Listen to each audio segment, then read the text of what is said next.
jangan pernah lelah untuk belajar ya. Ketika kalian memilih menjadi dokter, maka kalian wajib untuk belajar gitu. Kita akan berdosa kalau sampai kita yang dengan ilmu kita, dengan ketidaktahuan kita malah membuat pasien itu jadi semakin menderita.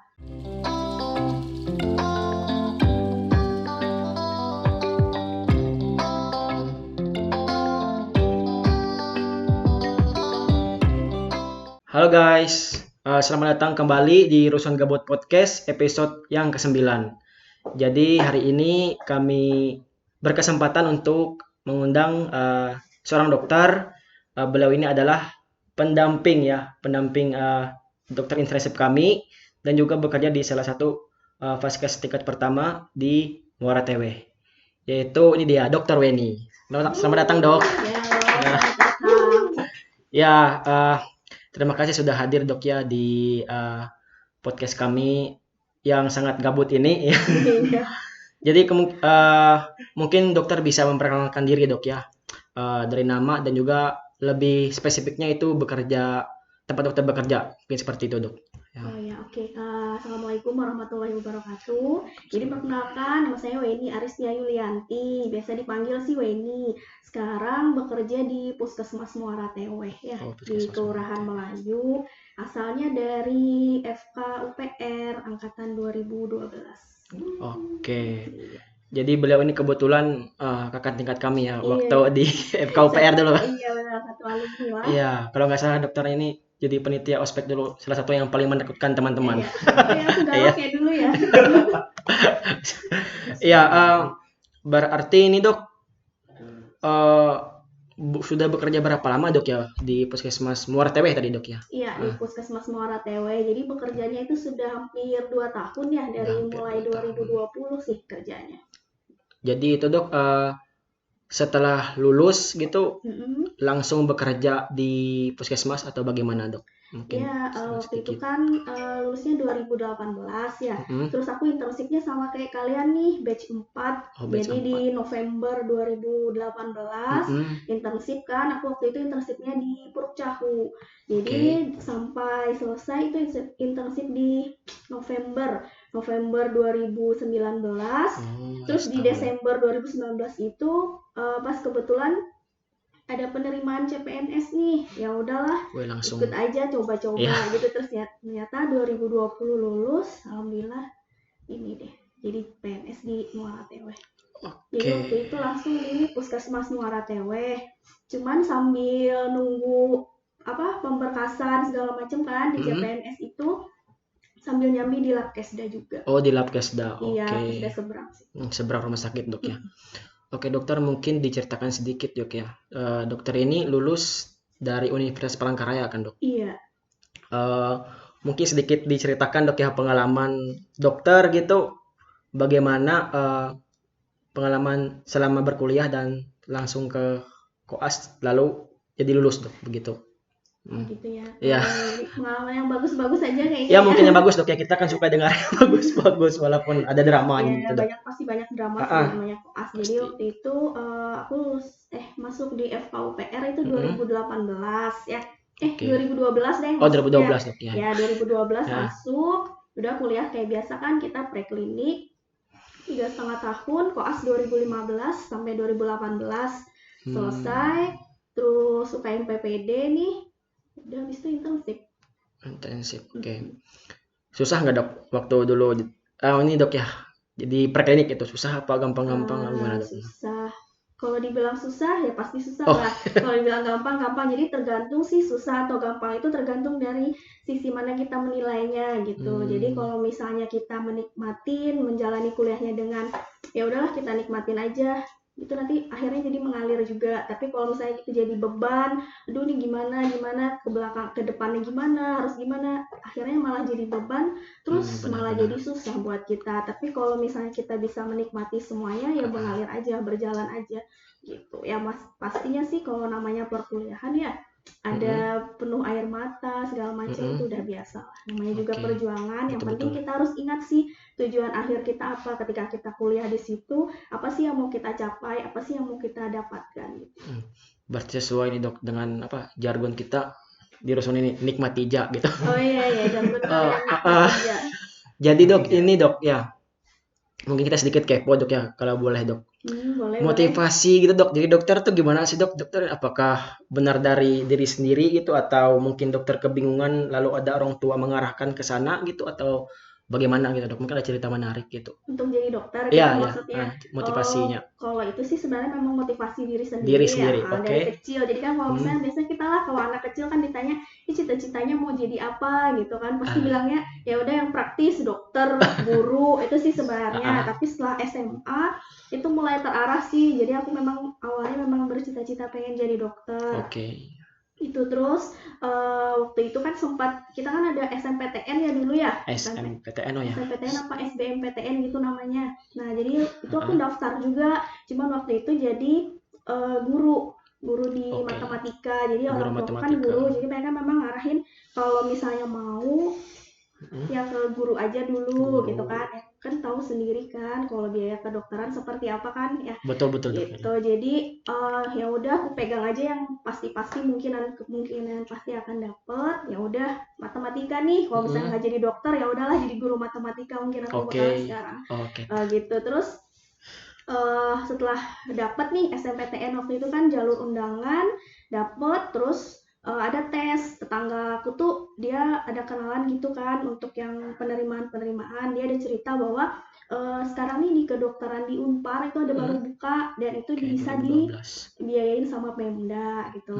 Nah jadi ya udah dicoba aja. Waktu itu kan berkasnya kayak cuman yang penting 3 besar dari sekolahnya gitu diusulkan. Terus kita tes juga tuh di Pemda, tes habis itu lulus baru kita tes lagi di UPR. Nah setelah lulus lagi di UPR ya biasanya masuk sih kedokteran. Oke, jadi itu. Jadi ternyata rezekinya mungkin udah harus jadi dokter. Jadi itu guru matematika. Jadi istilahnya itu konsisten dok ya, dari kecil memang jadi dokter gitu kan langsung. Iya. Itu memang takdir ya. Oke dok, jadi kalau untuk ini kan kita tahu dok ya, dokter ini bekerja di Puskesmas Muara Tewe. Nah, secara garis besar itu perasaan dokter itu bagaimana dok? Maksudnya perasaannya dok, rasanya apakah mungkin satu kata dok ya, senang, sedih, atau nano atau bagaimana? Mungkin susah digambarkan atau seperti apa dokter bisa menggambarkannya? Oke, kalau untuk bekerja di Puskesmas Muara Tewe saat ini benar-benar nyaman ya menurutku. Nyaman. Ya, nyaman. Oke.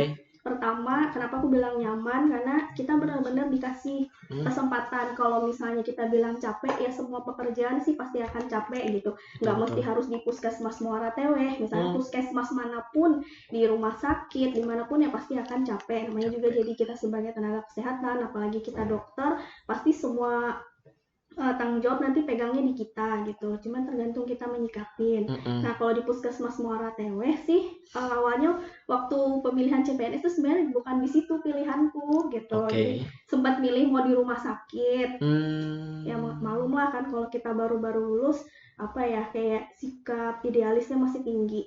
Jadi aku harus bisa dapat yang ini nih, harus dapat ilmu lebih banyak segala macam gitu. Cuman setelah berjalan, setelah intensif, aku ngeliat kayaknya di puskesmas akan lebih banyak yang bisa kita nilai, yang bisa kita sorotin dibandingkan kalau kita misalnya di rumah sakit. Mungkin itu pertimbangan aku. Terus beberapa teman dekatku kan juga ada di puskesmas, jadi akhirnya ya udah deh terpilihlah puskesmas.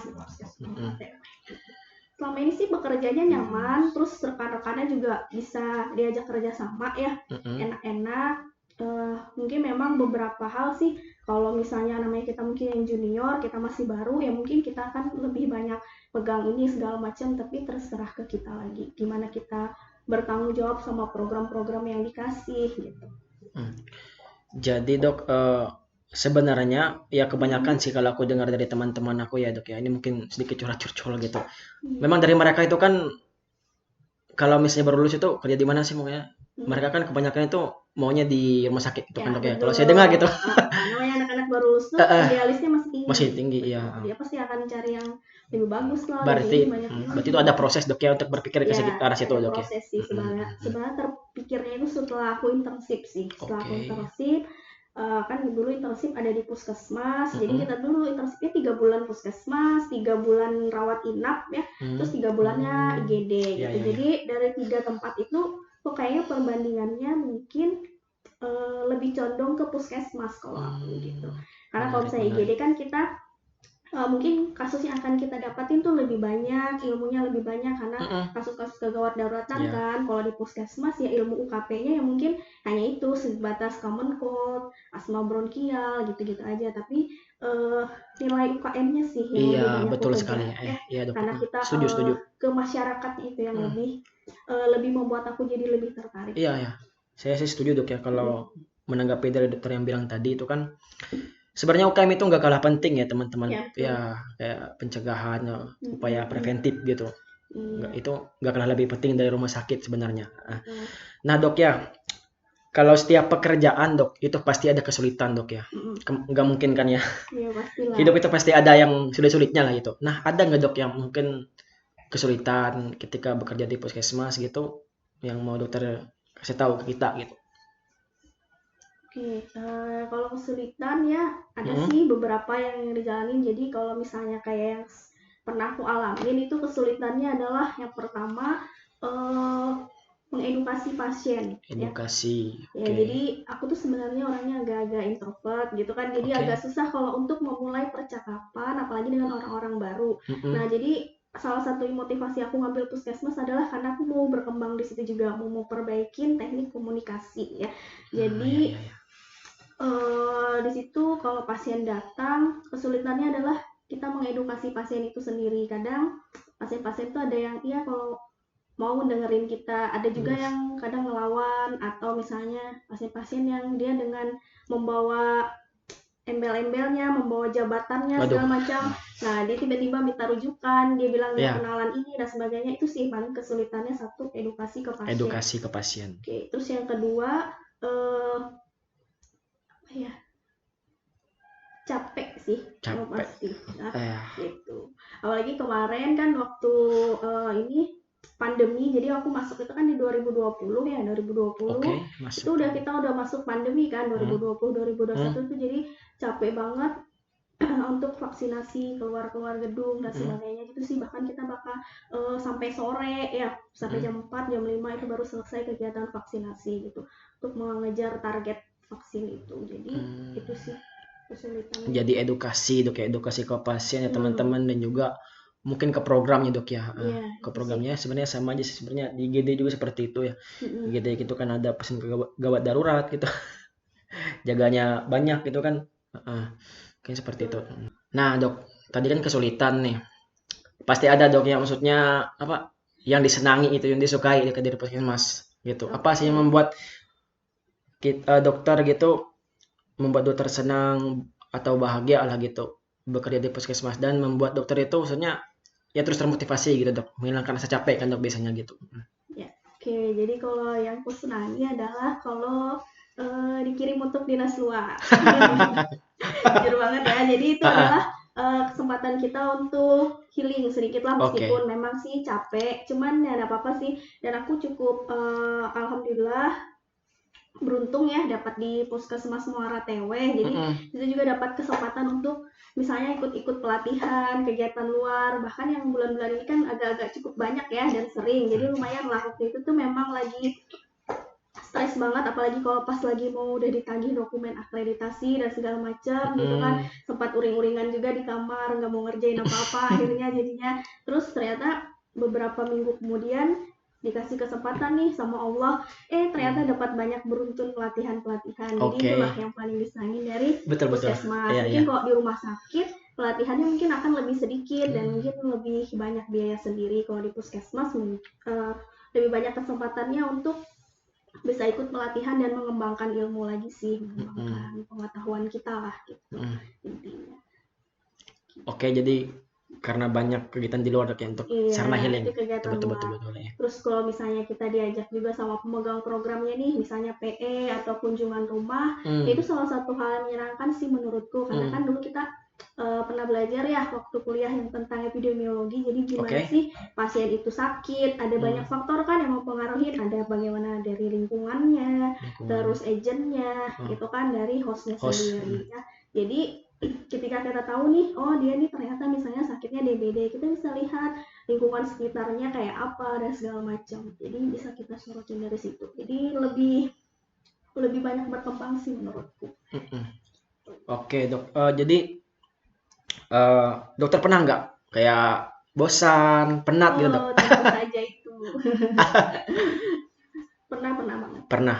Terus Pernah. biasanya dokter untuk mungkin ya mengurangi kepenatan, mengurangi kebosanan itu apakah ada apa yang dokter lakukan gitu? Oke, jadi kalau itu sih pertama pas awal-awal ya kerja di puskesmas itu kan di tahun 2020. Aduh kok gini banget ya kerja di puskesmas, jadi sempat menyesal juga sih. Terus sempat uring-uringan di kamar, nggak mau ngerjain apa-apa, diem aja. Terus ternyata ya udahlah kita belajar untuk nggak bisa nih terus-menerus kayak gini. Jadi biasanya aku untuk ngilangin kebosanan dan olahraga sih biasanya, atau aku sukanya menulis. Oke, menulis dok. Iya, jadi aku nulis, cuman aku jarang ngepost di blog, di Instagram atau apa. Jadi biasanya aku cuma nulis di notes HP aku sendiri gitu. Jadi banyak tulisan-tulisan. Kalau memang aku lagi mood ya aku akan posting di media sosial gitu. Tapi kalau enggak ya cukup aku simpan buat catatan aku sendiri bahwa hari ini mungkin lagi bosen nih, lagi apa gitu. Itu yang pertama sih nulis. Terus yang kedua biasanya olahraga. Cuman karena kegiatannya agak banyak juga, jadi olahraganya paling cuma bisa seminggu sekali, biasanya jogging gitu. Terus kalau misalnya hari Sabtu sore itu biasanya aku ada kegiatan ini, pengajian gitu.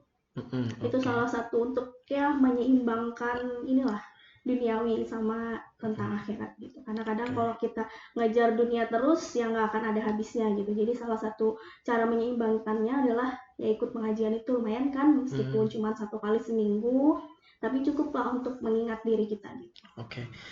Yang menarik si dok yang untuk nulis tadi dok ya. Siapa tahu kan bisa dikumpul dengannya dari novel dok, dan atau mungkin langsung ngasih skripnya, mungkin jadikan skrip buat jadikan film mungkin. ya Ya bisa sih. Iya, itu tanggapan aja dok ya. Terus dok ya, dalam waktu yang dokter yang sangat sibuk ini, apakah ini mungkin tambahan pertanyaan dok dari saya gitu, apakah ada sempat nggak dok, maksudnya kayak punya waktu untuk belajar gitu hal-hal baru, penyakit baru gitu, misalkan puskesmas kan yang kita pelajari kan sosialisasi, terus promosi kesehatan, terus mungkin penyakit yang ada di masyarakat, mungkin ada lah dok ya ke sana, ke belajar yang lebih ke sana gitu.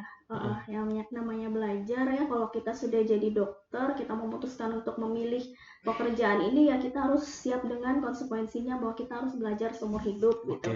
Jadi di sesibuk apapun ya disempatkan, apalagi kan kadang kalau misalnya pas kita di bangku kuliah atau di koas kita belum pernah nih nemu kasus ini, ternyata pas di puskesmas kok ada ya kasus kayak gini gitu. Jadi disitulah kita langsung belajar, baca-baca buku, apalagi kalau di puskesmas itu pegangannya PPK itu penting. Ya PPK, terus program-program nasional kita harus tahu ya, penanganan TB, HIV, malaria gitu, kusta. Nah itu harus wajib hafal gitu untuk di program-program. Kadang sih memang kalau misalnya kita nggak sering baca pasti akan lupa gitu, tapi ketika nemu kasusnya ya udah kita baca lagi gitu. Apa sih namanya juga jadi dokter kan kita harus belajar ya, dan pengetahuan kan terus berkembang. Dulu kan misalnya kita kuliah masih belum ada nih COVID gitu kan, ternyata pas kita sudah jadi dokter mulailah muncullah COVID dan segala macam. Jadi harus tetap belajar sih, disempat-sempatkan. Ya sesibuk apapun diusahakan lah minimal waktu sih biasanya tetap sejam atau setengah jam pasti ada belajar. Biasanya senangnya sih subuh gitu, sebagai sholat subuh, karena itu aja sih yang paling enak kayaknya buat bisa menyerap. Kalau hari-hari lain, pekerjaan lain tuh misalnya udah capek kan, kita jam istirahat segala macam. Nah nih dok, seperti kita ketahui bersama dok ya, dokter ini anggapannya itu ibu dari 6 anak dokter intensif yang baru lahir gitu. Gimana dok, maksudnya perasaannya, maksudnya pengalaman dokter lah selama beberapa tahun untuk jadi dokter pendamping gitu, dokter pendamping intensif gitu, bisa diceritakan? Jadi pengalamannya itu hampir 1 tahun ya mendampingi sesuai dengan periode kalian kan di batch 4. Jadi waktu itu kan memang pendamping sebelumnya itu Dokter Wistia. Cuma sekarang beliau udah lulus PPDS kan di Bali, ambil Opjin, akhirnya diserahkan ke aku. Waktu itu sih sempat kaget kan, maksudnya belum pernah pelatihan, ini penilaian intensif nih kayak gimana, terus nanti kalau kalian ada apa-apa, terus nanti gimana kalau intensifnya bandel. Terus segala macam lah pikirannya kan kemana-mana. Tapi ya udahlah, karena sudah ditunjuk dijalanin aja dulu ya. Waktu itu penilaiannya adalah sistemnya aku ikutin sesuai yang waktu aku dapetin waktu internship di Purcahu gitu. Ya udah, kalau mau istirahat, mau izin segala macem, penilaiannya ya enak-enak aja. Cuman pas kemarin bulan berapa ya pelatihan, awal Oktober ya. Awal Oktober itu ada pelatihan pendamping lagi kan di Jakarta. Jadi ternyata setelah dari situ aku belajar, oh penilaiannya banyak, bahwa tanggung jawab menjadi dokter pendamping itu nggak semudah itu gitu. Karena ketika kalau kalian kan mungkin nih lulusan sekarang kan udah pintar-pintar ya, ilmunya udah pasti banyak lah. Amin dok. Ya jadi kan ilmu yang kalian dapetin itu gimana caranya bisa kalian terapkan, baik itu di puskesmas ataupun di rumah sakit atau di kompetensi. Misalnya baca-baca SKDI itu kan kompetensi kalian udah lulus dokter itu udah harus 4A. Nah dari 4A itu dengan program internship diharapkan bisa mencapai yang 4B gitu. Jadi itu sih kadang tanggung jawabnya. Makanya kadang kalau misalnya masih yang di puskesmas mungkin udah lewat atau pas kalian lagi berjalan di puskesmas, kalau aku agak-agak cerewet terutama masalah-masalah rujukan ya itu ya karena begitulah kita di puskesmas ya. Jadi ya seperti itulah ternyata tanggung jawab seorang dokter pendamping ya. Dia harus memahirkan dan memandirikan dokter-dokter internship. Ketika nanti kalian selesai ya kalian harus bisa jadi dokter gitu, bukan di bawah supervisi lagi. Tapi yang kulihat sih kalian bagus-bagus aja, rajin-rajin kok. Kalau dikasih tugas cepet aja ngerjainnya ya. Puji Tuhan dok ya. Jadi ya teman-teman ini berkat nih dok ketua kita. Salah satu produser kita Huda, Alamur Huda. Terima kasih. Ini ya ketua sepanjang hayat. Ya ketua sepanjang hayat dari zaman rumah sakit dulu dok. Oke dok, ini mungkin 2 pertanyaan terakhir dok ya. Harapan dokter apa sih dok, maksudnya setelah ini gitu, apa yang akan ingin dokter capai gitu dok, kalau boleh tahu gitu. Kita juga pengen tahu gitu. Apa ya mau capai ya? Sudah 2022 ya. Jadi yang mau aku capai adalah paling tidak harus lebih baik daripada yang sebelumnya. Betul. Ya, lebih baik dari sebelumnya. Terus kalau bisa menikah atau lanjut dokter spesialis. Karena kan sudah cukup ya, udah 2 tahun lah. Mungkin targetku memang 2-3 tahun di puskesmas. Kalau misalnya kita ada kesempatan atau kita bisa punya rezeki, kenapa kita nggak lanjut? Amin. Tapi ya mungkin itu aja sih dulu. Iya, itu cita-cita semua umat ya, semua umat ya. Dokter gitu kan. Menikah dan spesialis. Amin. Ya. Oke dok, jadi ini untuk pertanyaan terakhir ya. Apa dok mungkin nasihat, mungkin pesan buat mulai ini dok ya, mulai yang baru lulus UKM PPD, udah baru mau ingin masuk internship, dan juga pada kami gitu yang akan, ini kan beberapa minggu lagi nih mau pemulangan gitu, mungkin ya ada gitu ngasih pesan ke kami gitu. Oke, pemulangan ya. Memang kalian yakin ya pulang? Nggak prolong kan? Ya jangan dia ada yang prolong lagi. Nah, siapa itu? Jadi gini ya, syaratnya mungkin ada beberapa poin ya. Mungkin saling mengingatkan aja. Aku juga kadang bisa lupa, meleset, tapi nggak apa-apa sih kalau kita misalnya kasih saran untuk teman-teman sejawat. Yang pertama adalah harus rajin-rajin berdoa ya. Karena kalau bukan dari kita memang diberikan Allah sedikit dari ilmunya untuk bisa belajar, untuk bisa membantu menyembuhkan orang gitu. Tapi tetap hak untuk kesembuhan itu tetap dari Allah gitu. Allah yang memberikan kesembuhan. Jadi jangan pernah lupa untuk berdoa sebelum memulai pekerjaan ataupun apapun yang mau kita lakukan gitu. Terus yang kedua adalah jangan pernah lelah untuk belajar ya. Ketika kalian memilih menjadi dokter, maka kalian wajib untuk belajar gitu. Kita akan berdosa kalau sampai kita yang dengan ilmu kita, dengan ketidaktahuan kita malah membuat pasien itu jadi semakin menderita. Ya, itu jadi dosa buat kita. Jadi kewajiban kita adalah jangan sampai ketidaktahuan kita membuat orang lain terluka gitu. Jadi harus rajin-rajin belajar, rajin-rajin mengembangkan ilmu pengetahuan. Belajar bisa dari mana aja, nggak mesti harus.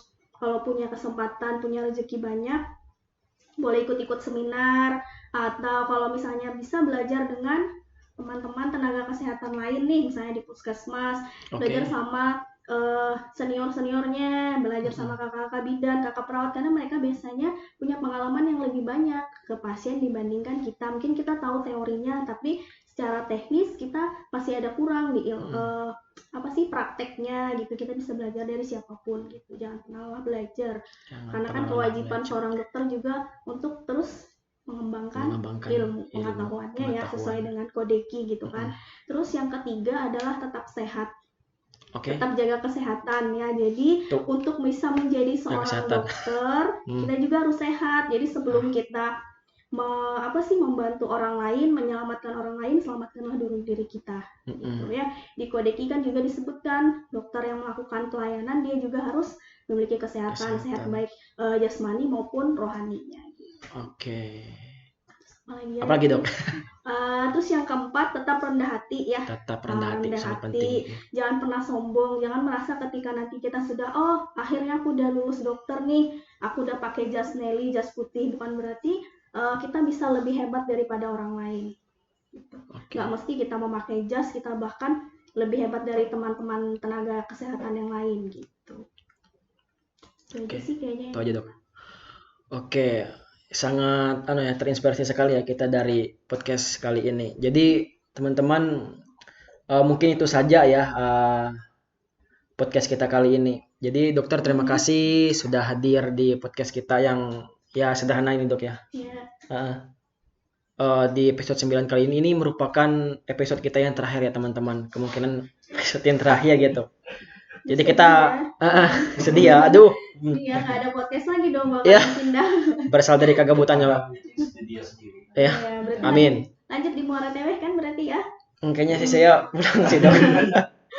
Kayaknya sih pulang sih. Kayaknya siapa yang lihat di sini ya? Belum ada sih ya kayaknya. Belum ada. Oh mungkin Agung ya. Nggak tahu mungkin. Terlihat aja nanti dok ya. Mudah-mudahan yang terbaik bagi kami dok. Mohon doanya dok ya. Yuk kita juga ngasih banyak terima kasih buat teman-teman yang setia menontonnya. Walaupun sebenarnya target kita kemarin itu berapa? 1000 penonton ya. Sekarang yang paling banyak itu 600 penonton saja. 600 penonton saja dok. Kita ya namanya juga berkarya kan kita. Yang penting itu berkarya dulu lah intinya. Menyampaikan semua apa yang menjadi minat kita untuk para viewer kita di YouTube. Oke, itu saja teman-teman ya. Terima kasih sudah menonton teman-teman. Sudah menemani kami selama setahun ini di channel YouTube aku, dan salam sehat semuanya. Terima kasih dan sampai jumpa di program kami selanjutnya. Dadah.